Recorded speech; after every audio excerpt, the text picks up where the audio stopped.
महक मोटवानी जी, नई दिल्ली से। राधे राधे महाराज। राधे राधे महाराज जी। महाराज जी, आजकल हम जैसे युवा इतने तनाव और चिंता में रहते हैं कि वर्तमान में जीने की बजाय भविष्य की चिंता में खो जाते हैं, जिससे डर और बेचैनी बनी रहती है। महाराज जी, कृपया बताएं कि इस आदत को कैसे बदला जाए ताकि इस नाम जप, वर्तमान की। नाम जप। अगर हम नाम जप करेंगे तो हमारी बुद्धि प्रवीण होगी, भविष्य की मुझे चिंता नहीं होगी, क्योंकि भविष्य में मेरे भगवान मेरे साथ हैं। नहीं, अगर हमारे अंदर नाम जप चल रहा है तो हमको ये विश्वास है कि मेरे भगवान मेरे साथ हैं, और जब संपूर्ण सृष्टि बनाने वाला भगवान मेरे साथ है तो मैं भविष्य की चिंता या भूत की चिंता में अपना समय क्यों नष्ट करूं। अपने मन को बार बार नाम में लगाने से जो ओवर थिंकिंग है, इस पर हम कंट्रोल कर सकते हैं, शासन कर सकते हैं। और नाम जप हुआ बहुत बड़ा पुण्य, बहुत बड़ा पुण्य, तो हम जो सोचेंगे वो भी हो जाएगा। तो हमको विश्वास होता जाएगा कि मेरा नाम जप मेरी सामर्थ्य है, मेरा नाम जप मेरी कामनाओं की पूर्ति का उपाय है, मेरा नाम जप मेरे भगवान को सानिध्य में रखने की बात है। तो इससे हमें बहुत बड़ा लाभ मिलेगा। जैसे आज के 15 वर्ष पहले हमारे पास 2,000 रुपये भी दवा के लिए प्रति महीने के नहीं थे। कोई एक आदमी पानी देने वाला नहीं था। दोनों किडनी हमारी खराब, समस्या ही समस्या थी।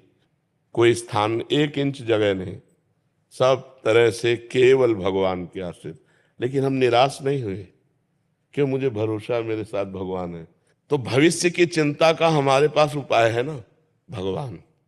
तो हमें चिंता नहीं हम परेशान ना हो जाएं।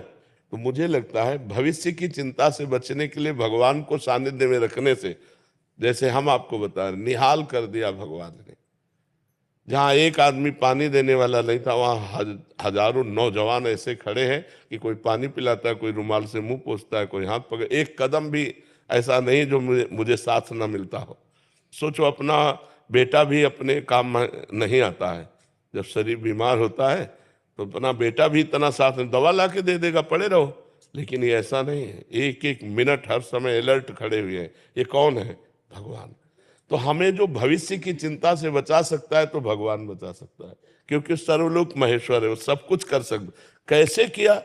वही परमात्मा कर रहा है, वो अपने आप सारी व्यवस्था कर रहा है।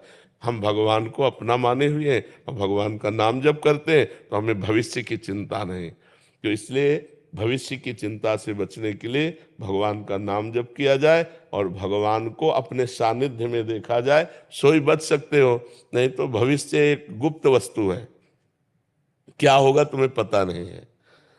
उसी के विषय में चिंतन कर, कहीं ऐसा ना हो जाए, कहीं ऐसा ना हो जाए, कभी निगेटिव कभी पॉजिटिव। तो प्रायः पॉजिटिव चिंतन कम रहता है, निगेटिव चिंतन ज्यादा रहता है। अब सोच के घबराहट पैदा हो गई, इतनी पढ़ाई की, इतने पापा ने पैसा लगाया, अगर फेल हो गई तो पापा क्या कहेंगे, दोस्त मित्र क्या कहेंगे, अगर इस बार फेल हो गई तो एज भी तो बढ़ती जा रही है, अब क्या होगा। अब निगेटिव सोचते सोचते वो परेशान है, फेल कब होना है, फेल अभी हो गया हो। तो हम अगर भगवान का चिंतन करें तो तुरंत पॉजिटिव चिंतन है, यार भगवान पास भी तो करवा देंगे।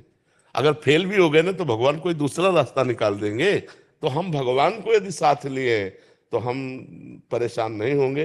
अगर भगवान को साथ नहीं लिए तो चाहे जितना पास हो जाए, हम वास्तविक एक दिन फेल हो जाएंगे।